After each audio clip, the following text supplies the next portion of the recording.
الطالب هو الفصل، معناته أنه المحور الأساسي في عملية التعليم هو الطالب.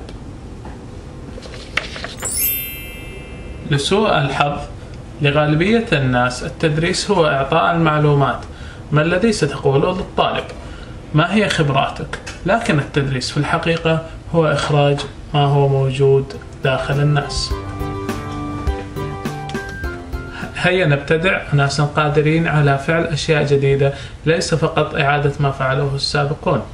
Let's create people who are capable of doing new things, not simply repeating what other generations have done.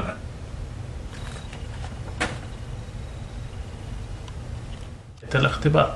بينما آخر من المعلمين يحتاجوا لأن يسيطروا على كيفية التدريس وكيفية الاختبار، بينما آخرون يتفاوضون مع طلابهم بما يريدون أن يتعلموا ومتى يريدوا أن يتعلموا وكيف يتبينوا بأنهم تعلموا. سبب صعوبة إحضار وسيلة الكمبيوتر التعليمية إلى المعلم لأنه يحب يؤدي الدرس بنفسه.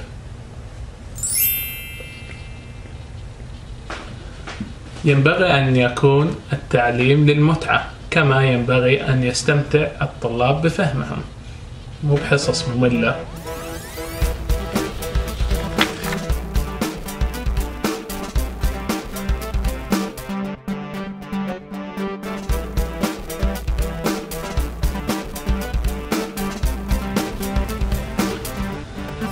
ما ثمن القوة التي تعطى لنا لنرى أنفسنا كما يرون الناس؟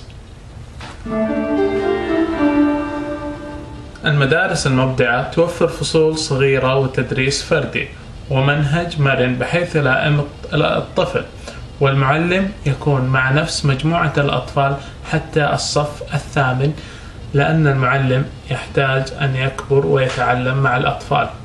علما، طبعا هذه ملاحظة، علما أنه أغلب الأفكار الثورية والإبداعية بتطلع من الأطفال. الثقة، الصراحة، عدم الإحباط والإنصات أفضل شخصية. Say it again, you started too quickly. I know. Okay. الثقة، الصراحة، عدم الإحباط والإنصات أفضل شخصية.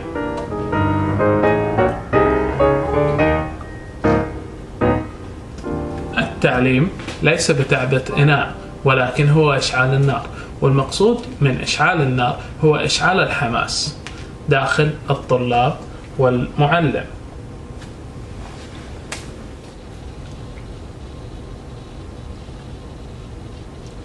قد بلا خوف.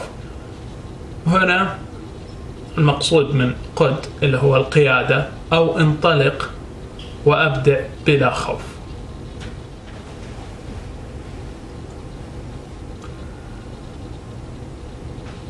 معلم المستقبل ليس إلا مرشدا وليس حكيما على المنصة، يعني بالاختصار هو مساعد وليس من يعطي الأوامر أو إنه هو اللي يعرف كل شيء.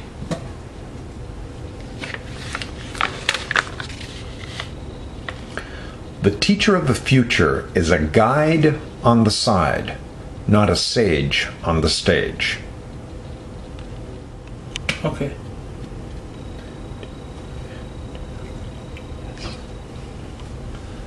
من المحتمل أن معظم الطلاب ينسوا ما درسوا، ولكن لا ينسوا كيف عملوا.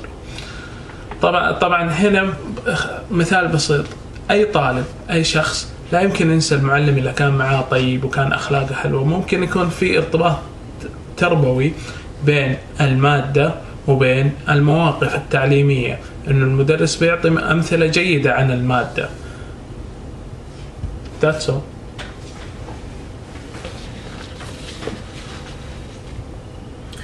Most students might forget what you taught them, but they will always remember how you treated them.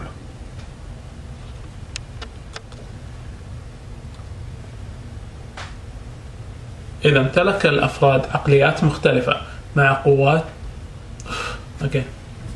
Again. إذا امتلك الأفراد عقليات مختلفة مع قوة مختلفة واهتمامات واستراتيجيات، عندها سوف تكون الأحياء والرياضيات والتاريخ تدرس بطرق مختلفة.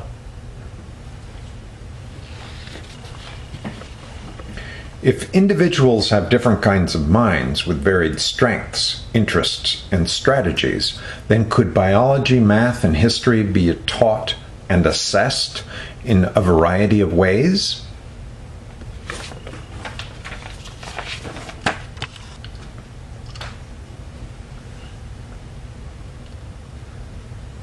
أنا لا أجعل المدرسة أبدا تعيق طريقي للتعليم.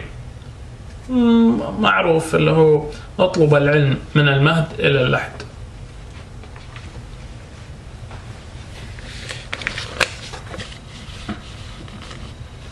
I never let school get in the way of my education. I can add notes about Sure. this. Yeah. Do you know the first word that come in the Quran for Muhammad peace be upon him? Reading. Reading. Ikra. Iqra. Yeah, exactly. Yeah. Fabulous.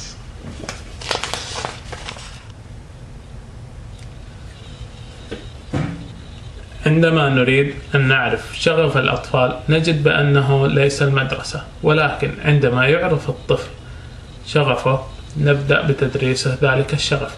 نستطيع إيجاد فترة تدريب للطلاب المرحلة الثانوية، كما يقول أطفالنا أنا أحب فترة التدريب.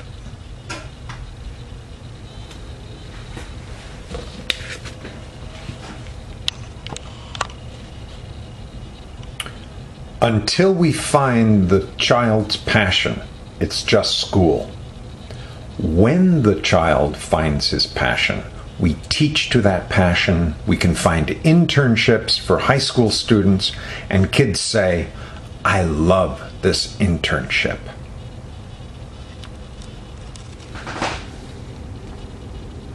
اجعل المعلم يتكلم لأقصر وقت، خير الكلام ما قل ودل.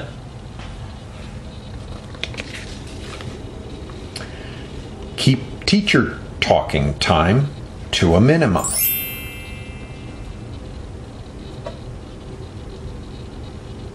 لا تفعل للطفل ما قد يستطيع فعله بنفسه، اللي هو قاعدة الاعتماد على النفس.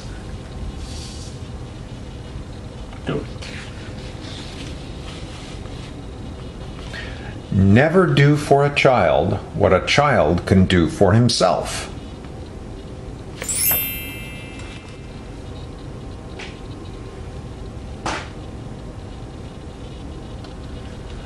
جاك طفل من بروكلين خرج من المدرسة ليتجنب الملل المزمن. للأسف أنه مو بس في بروكلين، أنه كثير أطفال وكثير طلاب بيهربوا من المدرسة على أساس الملل.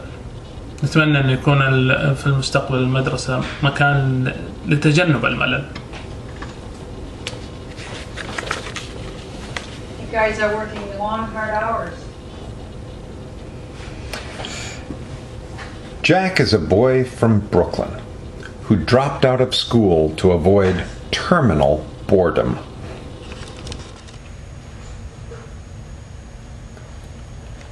يوجد بليونين طفل في العالم المتطور.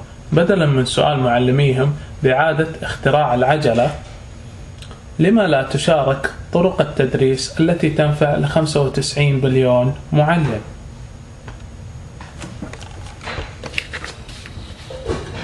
There are 2 billion children in the developing world. Instead of asking their teachers to reinvent the wheel every day, why not share lesson plans that work with their 59 million teachers?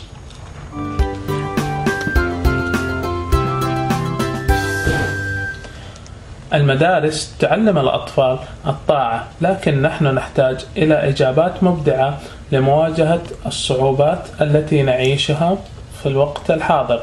العديد من الناس الذين كان لهم أثر عظيم على حياتنا الحاضرة كانوا فاشلين في المستقبل.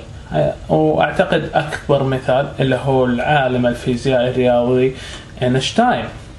Schools teach children to obey, but we need creative answers to the challenges of our times.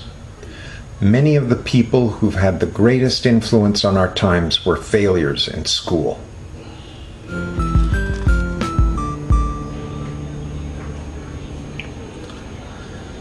الهدف هو تحويل المسؤولية التعلم إلى الطالب.